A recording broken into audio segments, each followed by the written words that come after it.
étrange chose que la vie, et que je puis bien dire avec ce grand philosophe de l'Antiquité que qui terre un, guerre un, et qu'un malheur ne vient jamais sans l'autre.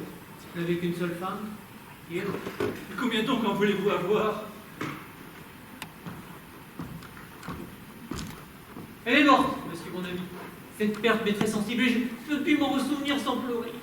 Oh, je n'étais pas fort satisfait de sa conduite, nous avions le plus souvent dispute ensemble, mais enfin, la mort rajuste toute chose, elle est morte, je la pleure. Si elle était en vie, nous nous querellerions. De tous les enfants que le ciel m'avait donnés, il ne m'a laissé qu'une fillette. Et cette fille est toute ma peine, car enfin, je la vois dans une mélancolie la plus sombre du monde, dans une tristesse épouvantable, dont il n'y a pas moyen d'en retirer, dont je ne saurais même apprendre la cause. Pour moi, j'en perds l'esprit. Et j'aurais besoin d'un bon conseil sur cette matière. Vous êtes ma nièce, vous ma voisine, et vous, mes compères et mes amis. Je vous prie de me conseiller de ce que je dois faire. Moi, je suis pour la braverie. Et l'ajustement est la chose qui réunit le plus les filles. Et si je n'étais que de vous, je lui offrirais dès aujourd'hui une belle garniture de diamants, ou de rubis, ou d'émeraudes. Pour moi, je ne suis pas du tout de cette affaire. Et si j'étais à votre place, je lui achèterais une belle tendure de tapisserie, de personnage ou de verdure, que je ferais mettre dans sa chambre pour lui ravir l'esprit et la vue. Pour moi, je la marierais fort bien, avec cet homme qui va tout temps. Et moi, je tiens que votre fille n'est point du tout prête pour le mariage. Elle est d'une complexion trop délicate et trop saine, et c'est la vouloir envoyer bientôt en l'autre monde que de l'exposer comme elle est à faire des enfants. Ce monde n'est point de son fait, et je vous conseille de la mettre dans un couvent où elle trouvera des divertissements qui seront mieux de son humeur. Tous ces conseils sont admirables, assurément, mais je lui tiens un peu intéressé. Je trouve que vous me conseillez fort bien pour vous. Vous êtes d'enfer, monsieur Joss. Et votre conseil sans son homme qui a envie de se défaire de sa marchandise. Vous vendez des tapisseries, monsieur Guillaume. Et vous avez la mine d'avoir quelques tentures qui vous incommodent. Celui que vous aimez, ma voisine, a dit-on, quelque inclination pour ma fille, et vous ne seriez pas fâché de la voir la femme d'un autre.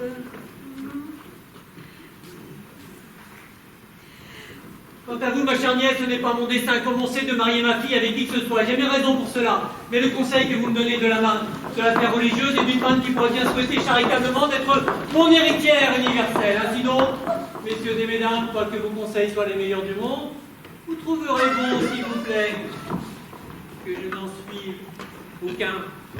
Voilà, de mes donneurs de conseils à la mode. Ah, voilà ma fille qui prend l'air. Elle ne me voit pas. Elle soupire, elle lève les yeux au ciel. Dieu vous garde. Bonjour, Mani. Bien quoi, toujours triste et mélancolique comme cela? Et tu ne veux pas me dire ce que tu as? Allons donc. Découvre-moi ton cœur, la pauvre Midi. Dis tes pensées à ton petit papa mignon. Courage. Veux-tu que je cette humeur? Mais dis-moi, me veux-tu faire mourir de déplaisir ou ne puis-je savoir d'où vient cette grande langueur? Et dis-moi la cause, et je te promets que je ferai toute chose pour toi. Tu n'as qu'à me dire le sujet de ta tristesse, et je t'assure et te fais le serment ici, il n'y a rien que je ne fasse pour te satisfaire, c'est tout dire. Es-tu jalouse de quelqu'une de tes compagnes que tu vois plus brave que toi? Serait-ce une nouvelle étoffe dont tu voulus savoir un habit? Non. Est-ce que ta chambre ne te semble pas assez pareille que tu souhaiterais d'avoir quelques cabinets de la Force Saint-Laurent? Ce n'est pas cela. Aimerais-tu apprendre quelque chose et veux-tu que je te donne un maître pour te montrer à jouer du clavecin? Nanny,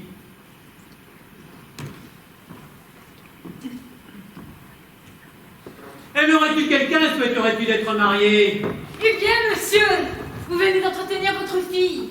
Avez-vous su la cause de sa mélancolie? C'est une coquine qui me fait enrager. Oh, monsieur, laissez-moi faire, je m'en vais la sonder un peu. Les points nécessaires, puisque peut-être de cette humeur, je suis d'avis qu'on l'y laisse. Laissez-moi faire, vous dis-je. Peut-être qu'elle se découvrira plus librement à moi qu'à vous.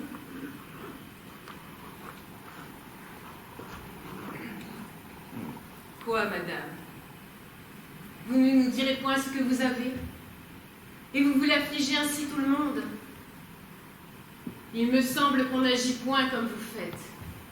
Et que si vous avez quelque répugnance à vous expliquer à un père, vous n'en devez avoir aucune à me découvrir votre cœur. Dites-moi, souhaitez-vous quelque chose de lui? Il nous a dit plus d'une fois qu'il n'épargnerait rien pour vous contenter. Est-ce qu'il ne vous donne pas toute la liberté que vous souhaiteriez? Et les promenades et les cadeaux ne tenteraient-ils point votre âme? Avez-vous reçu quelque déplaisir de quelqu'un?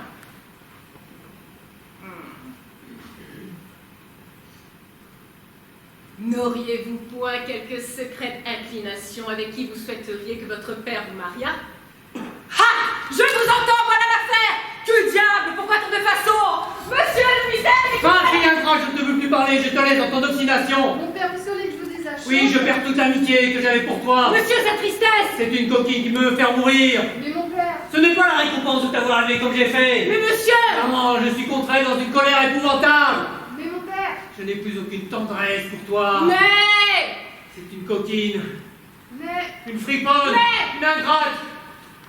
Il ne veut pas me dire ce qu'elle a. C'est un mari qu'elle veut! Ne m'en parlez point. Un mari! Ne m'en parlez point. Un mari! Ne m'en parlez Un point. mari!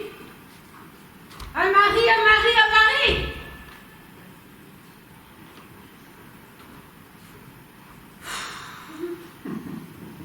On dit bien vrai qu'il n'y a point de pire sourds que ceux qui ne veulent pas entendre. eh bien, Lisette, j'avais tort de cacher mon déplaisir et je n'avais qu'à parler pour voir tout ce que je souhaitais de mon père, tu le vois. Par ma foi, voilà un vilain homme. Et je vous avoue que j'aurais un plaisir extrême à lui jouer quelques tours. Mais d'où vient donc, madame, que jusqu'ici vous m'avez caché votre mal? Laisse, à quoi m'aurait servi de le découvrir plus tôt? N'aurais-je pas autant gagné à le cacher toute ma vie? Ne crois-tu pas que je n'ai pas prévu tout ce que tu vois? Que je ne suis pas à fond tous les sentiments de mon père? Et que le refus qu'il a fait porter à celui qui m'a fait demander par un ami n'ait pas étouffé dans mon âme toutes sortes d'espoirs? Quoi? C'est cet inconnu qui vous a fait demander pour qui vous? N'est-il pas si honnête et puis de s'exprimer si librement? Mais je t'avoue que s'il m'était permis, c'est lui que je voudrais. Nous n'avons ensemble aucune conversation et sa bouche n'a pas déclaré toute la passion qu'il a pour moi. Mais dans tous les nuits, il m'a pu voir ses regards, ses actions, on parlait si tendrement et la demande qu'il a fait faire de moi m'a paru d'un si honnête homme que mon cœur n'a pas pu s'empêcher d'être sensible à ses ardeurs. Allez, laissez-moi faire. Quelque sujet que j'ai de me plaindre de vous du secret que vous m'avez fait. Je ne veux pas laisser de servir votre amour. Et pourvu que vous ayez assez de résolution. Que veux-tu que je fasse contre le de mon père? Et s'il est inexorable à mes vœux? Allez, allez. Il ne faut pas se laisser mener comme un oison. Et pourvu que l'honneur ne soit pas offensé, on peut se libérer un peu de la tyrannie d'un père. Que prétend-il que vous fassiez? N'êtes-vous pas en âge d'être marié? Et croit-il que vous soyez de marbre? Allez, encore un coup, je veux servir votre passion. Je prends dès à présent sur moi tout le soin de ses intérêts. Et vous verrez que je sais des détours. Mais je vois votre père. Rentrons et me laissez agir.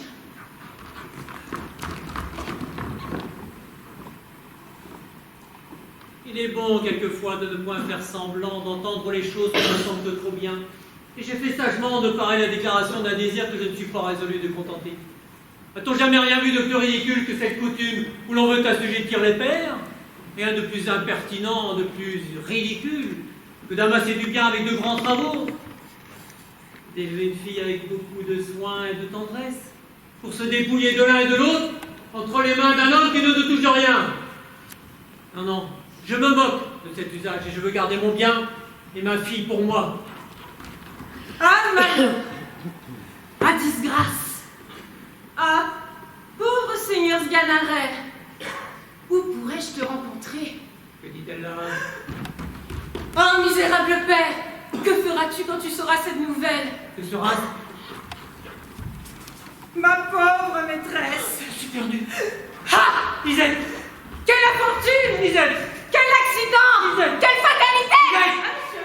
Qu'est-ce Monsieur, y a-t-il? votre fille. Monsieur, ne pleurez donc point comme cela, car vous me feriez rire. Dis donc vite. Votre fille, toute saisie des paroles que vous lui avez dites, et de la colère effroyable où elle vous a vu contre elle, est montée vite dans sa chambre, et pleine de désespoir, a ouvert la fenêtre qui regarde sur la rivière.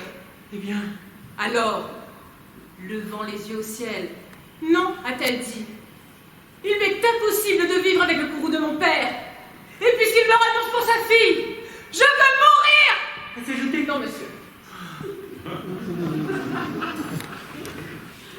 Elle a fermé tout doucement la fenêtre et s'est allée mettre sur le lit.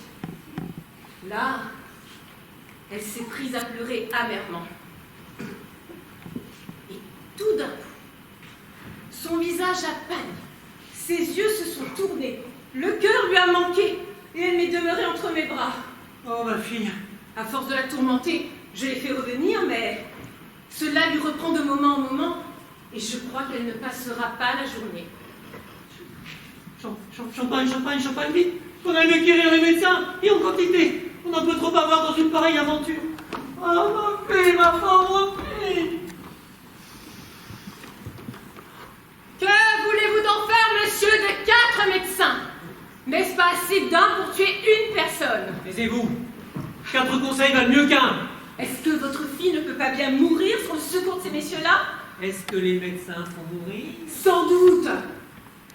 Et j'ai connu un homme qui prouvait par bonne raison qu'il ne faut jamais dire une telle personne est morte d'une fièvre et d'une fluxion sur la poitrine. Mais elle est morte de 4 médecins et de 2 apothicaires. Chut! Ne pensez pas, ces messieurs-là. Ma foi, monsieur, notre chat est réchappé depuis peu d'un saut qui fit du haut de la maison dans la rue. Et il fut 3 jours sans manger et sans pouvoir remuer ni pieds ni pattes. Mais il est bien heureux de ce qu'il n'y a point de chat médecin, car ses affaires étaient faites et il n'aurait pas manqué de le purger, de le saigner. Et voulez-vous vous taire, vous dis-je? Mais voyez quelle impertinence! Les voici. Prenez garde, vous allez être bien édifiés. Ils vous diront en latin que votre fille est malade.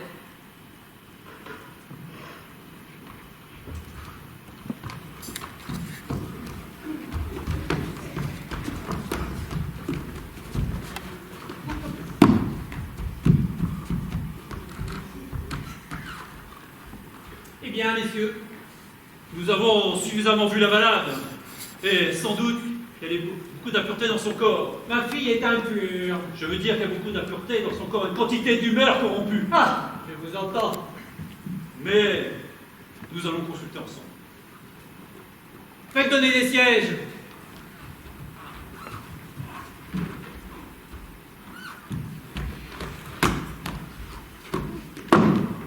Ah, monsieur, vous en êtes.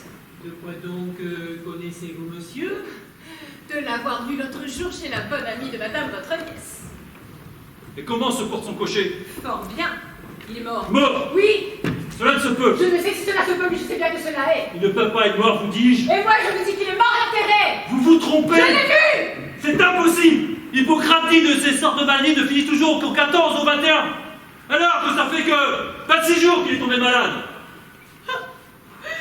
Hippocrate dira ce qui lui plaira. Mais le cocher est mort. Faites discours aux allons, sortons d'ici.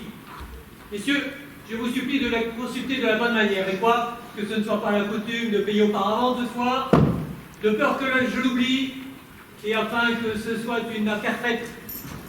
Voici.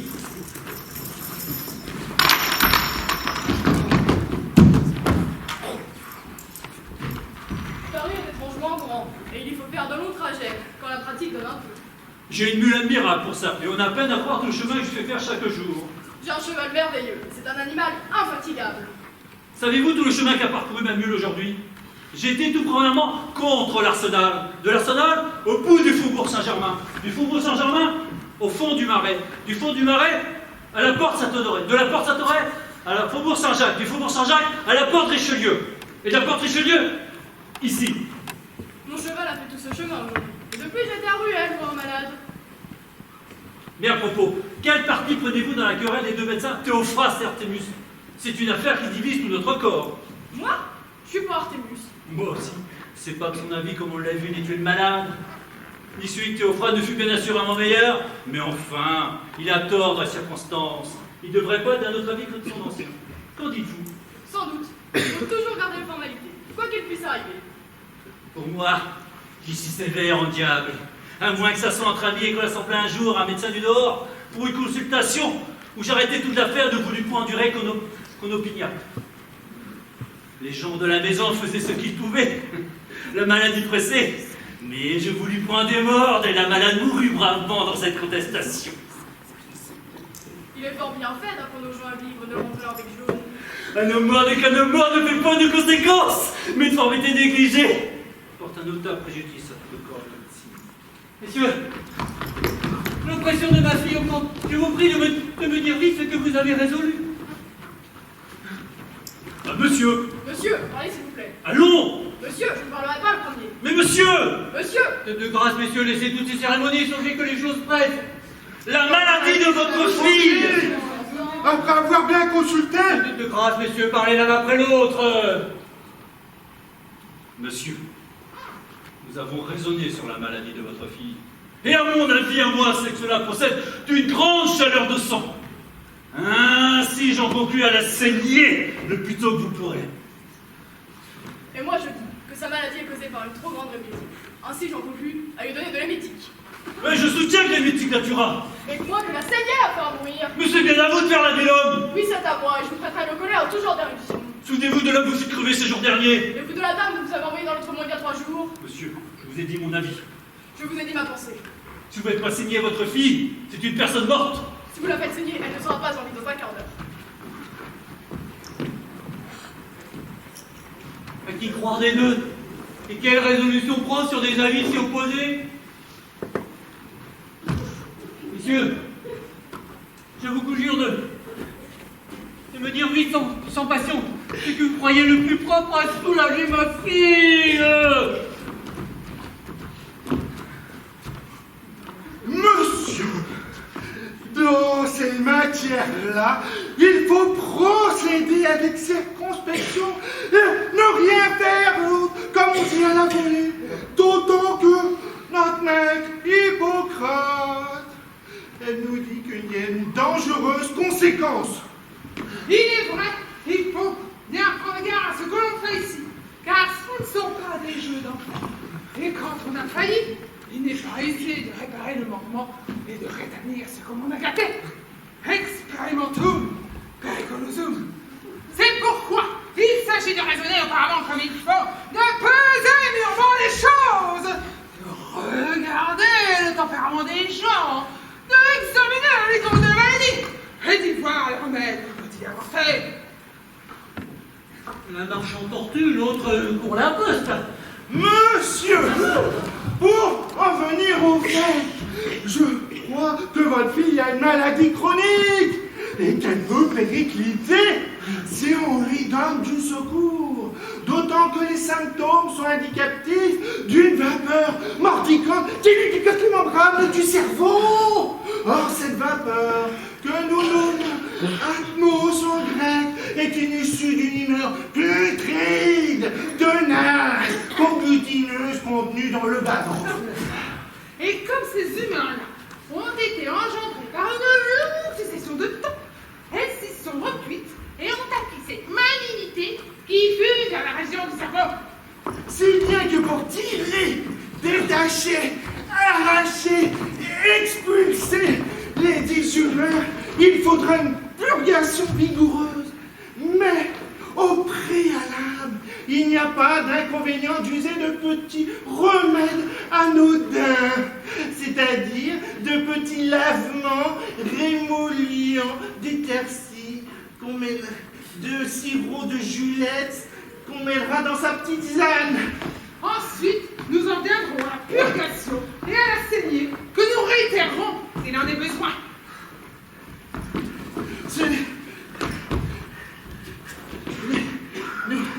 n'est pas que cela, votre fille puisse mourir, mais vous aurez la consolation, vous aurez fait quelque chose et qu'elle puisse mourir selon la forme. Il vaut mieux mourir selon les règles que de réchapper contre les règles. Et nous vous disons sincèrement notre pensée. Nous vous avons parlé comme nous parlerions à notre propre frère. Je vous rends très humble grâce et vous suis infiniment obligé de la peine que vous avez.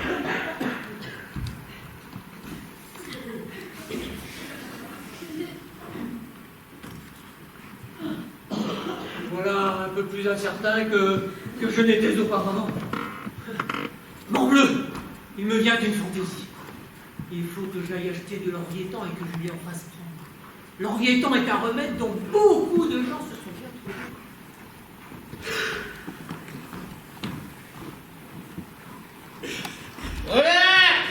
Voilà.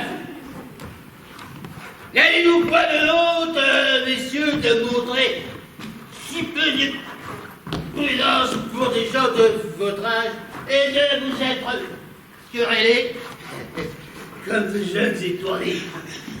Ne voyez-vous pas bien quelle sorte de querelle nous feront perdre le monde? Et n'est-il pas assez que les savants et les contrariétés qui sont entre nos auteurs et nos interprètes sans découvrir encore au peuple la forfanterie de notre art? Pour moi, je ne comprends rien à cette méchante politique de quelques-uns de nos enfants.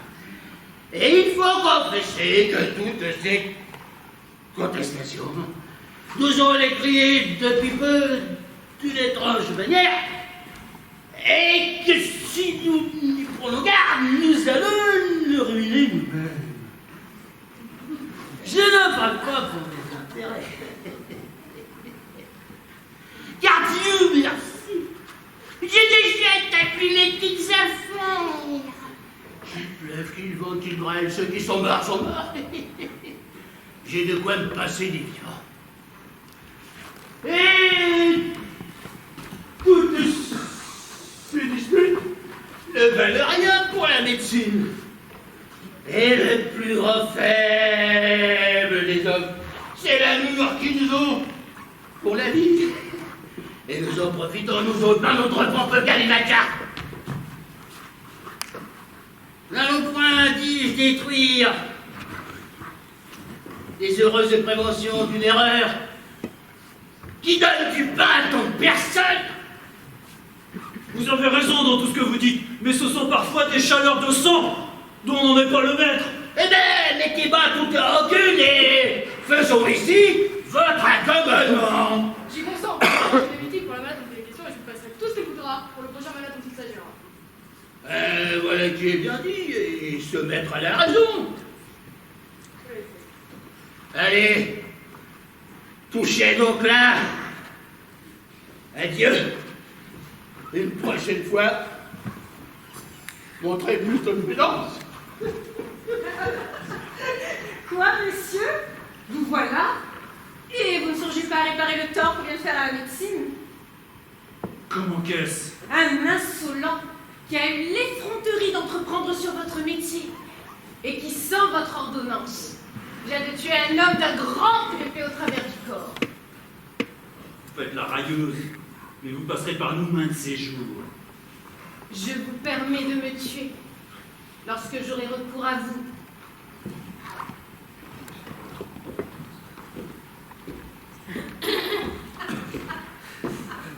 Eh bien, Lisette, me trouves-tu bien ainsi? Le mieux du monde!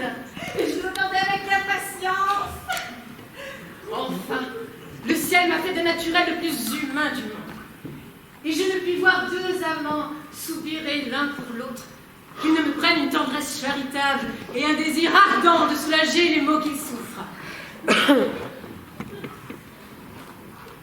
Je veux, à quelque prix que ce soit, tirer Lucène de la tyrannie où elle est et la mettre en votre pouvoir.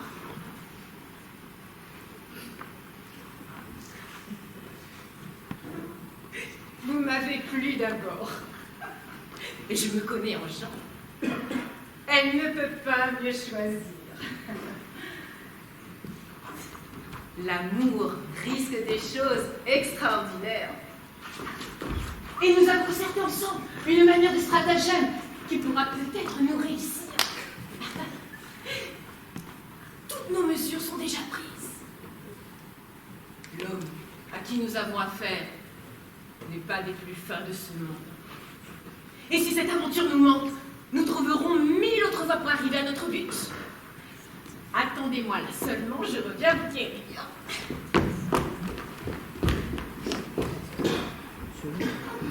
Monsieur! Allégresse! Allégresse! Réjouissez-vous! Mais de quoi? Réjouissez-vous, vous dis-je! Et dis-moi donc ce que je sais, je me réjouirais peut-être. Non! Je veux que vous vous réjouissiez auparavant, que vous chantiez, que vous dansiez! Sur ma parole! Allons, là! Que diable? Monsieur, votre fille est guérie. Ma fille est guérie? Oui. Je vous amène un médecin. Mais un médecin d'importance, qui fait des cures merveilleuses. Et qui s'adore plus votre médecin. Où est-il? Je vais le faire entrer. Il faut voir si celui-ci fera plus que les autres. Le voici.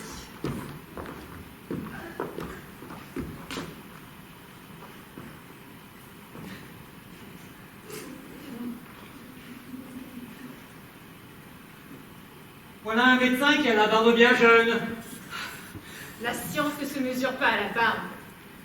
Et ce n'est pas par le menton qu'il est habile.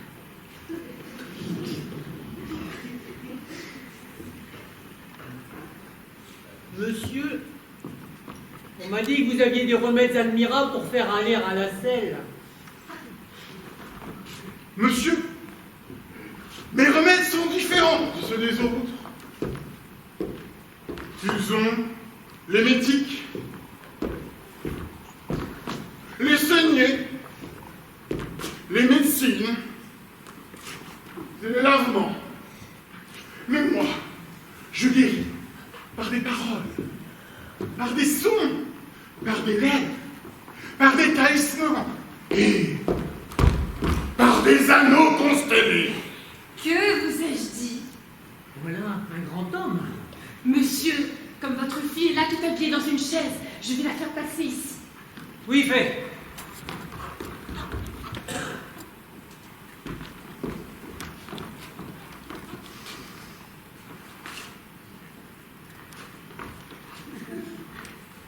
Monsieur,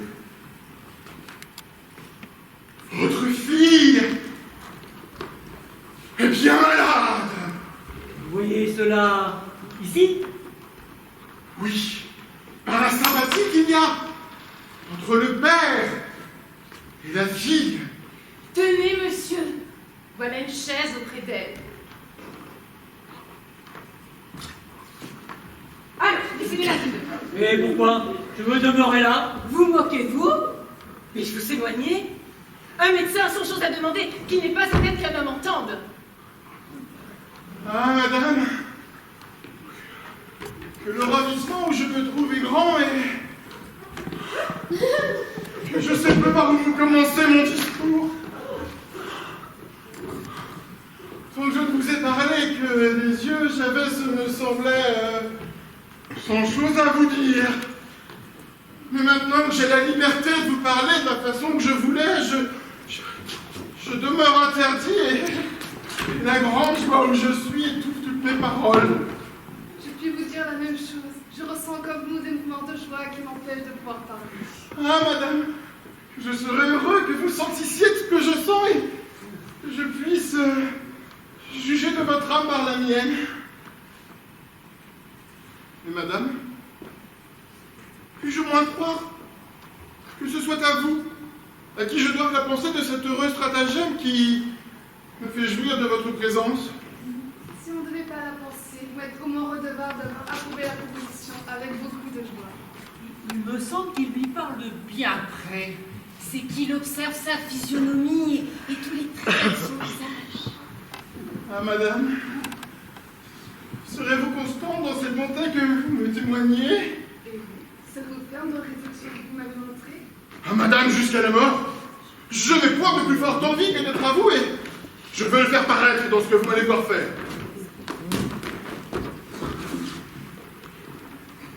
Eh bien, notre malade, elle me semble un peu plus gaie. C'est que j'ai déjà fait agir sur elle un de ces remèdes que mon art m'enseigne. Comme l'esprit a grand empire sur le corps. La coutume est de courir à guérir les esprits avant que de venir au corps. J'ai donc observé ses regards, les lignes de son visage, les traits de ses mains. Et par la science que le ciel m'a donnée, j'ai reconnu que c'était de l'esprit qu'elle était malade, que tout son mal ne venait que d'une imagination déréglée, d'un désir dépravé de vouloir marier. Pour moi, il n'y a rien de plus extravagant et de plus ridicule que cette envie. On a du mariage. Voilà un grand homme. Et j'ai eu, et aurait pour lui toute ma vie une aversion effroyable. Voilà un grand médecin. Mais, comme il faut flatter l'imagination des malades, et que j'ai reconnu en elle de l'aliénation d'esprit, et même qu'il y avait un grand danger à ne lui pas porter un prompt secours, je l'ai prise par son fan et lui ai dit que j'étais venu ici pour vous la demander en mariage. Soudain, son visage a changé, son teint s'est éclairci, ses yeux se sont animés. Et si vous voulez pour quelques jours entretenir dans cette erreur, vous verrez que nous la guérirons d'où elle est. Oui, là, je le veux bien. Après, nous ferons agir d'autres remèdes pour la tirer entièrement de cette fantaisie. Cela est le mieux du monde. Eh bien, ma fille, voilà monsieur qui a envie de t'épouser. Je lui ai dit que je le voulais bien. Et là, c'est-il possible? Oui. Mais tout bon? Oui, oui. Quoi, vous êtes dans les sentiments d'être mon mari? Ah, mais oui, madame. Et mon père y consent? Oui, ma fille. Ah, que je suis heureuse si cela est véritable. N'en doutez point, madame. Ce n'est pas d'aujourd'hui que je vous aime et que je brûle de me voir votre mari. Je n'ai fait tout cela que pour cela. Et si vous voulez que je vous dise les choses nettement comme elles sont, cet habit n'est qu'un pur prétexte inventé. Et je n'ai fait le médecin que pour pouvoir m'approcher de vous et obtenir ce que je souhaite. C'est me marquer d'amour bien tendre que je suis sensible autant que je le puis. Ah, la folle, la folle, la folle, la folle. Mon père, voulez-vous bien me donner monsieur pour mari? Oui, ça. Donne-moi ta main. Donnez aussi la vôtre pour voir. Mais monsieur... Non, c'est pour lui contenter l'esprit. Touchez-la. Voilà qui est fait. Voilà qui est fait. Acceptez pour gage de ma foi cet anneau que je vous donne. C'est un anneau constellé qui guérit les égarements d'esprit. Faisons donc un contrat, pas que rien lui manque. Hélas, oui, madame, je le veux bien. Je vais faire monter l'homme qui écrit mes remèdes et lui faire croire que c'est un notaire. Fort bien. Voilà, que l'on fasse monter mon notaire. Quoi? Vous avez amené un notaire? Mais oui, madame. Oh, que j'en suis ravie. Ah, la folle, oh, la folle, oh, la folle. Oui, monsieur, il faut faire un contrat pour ces deux personnes-là. Écrivez. Écrivez. Voilà le contrat qu'on fait. Je lui donne 20 000 écus en mariage. Écrivez. Je me suis bien obligée, mon père. Voilà qui est fait. Vous n'avez qu'à venir signer. Voilà un contrat bientôt bâti. Allons. Au moins, Mais non, vous dites, c'est-on pas bien? Allons, donnez-lui la plume pour signer, allons. Si, papa, je signerai tantôt, Je vais moi. avoir le contrat entre mes mains. Eh bien, tiens. Es-tu content? Bien plus qu'on ne peut s'imaginer. Fort bien, fort bien. Au reste, je n'ai pas seulement eu la précaution de venir avec un médecin. J'ai eu celle encore de faire venir des voix et des instruments pour nous réjouir et pour célébrer la fête. Qu'on les fasse venir. Ce sont des chants que je mène avec moi et dont je me sers tous les jours pour pacifier avec leur harmonie les troubles de l'esprit.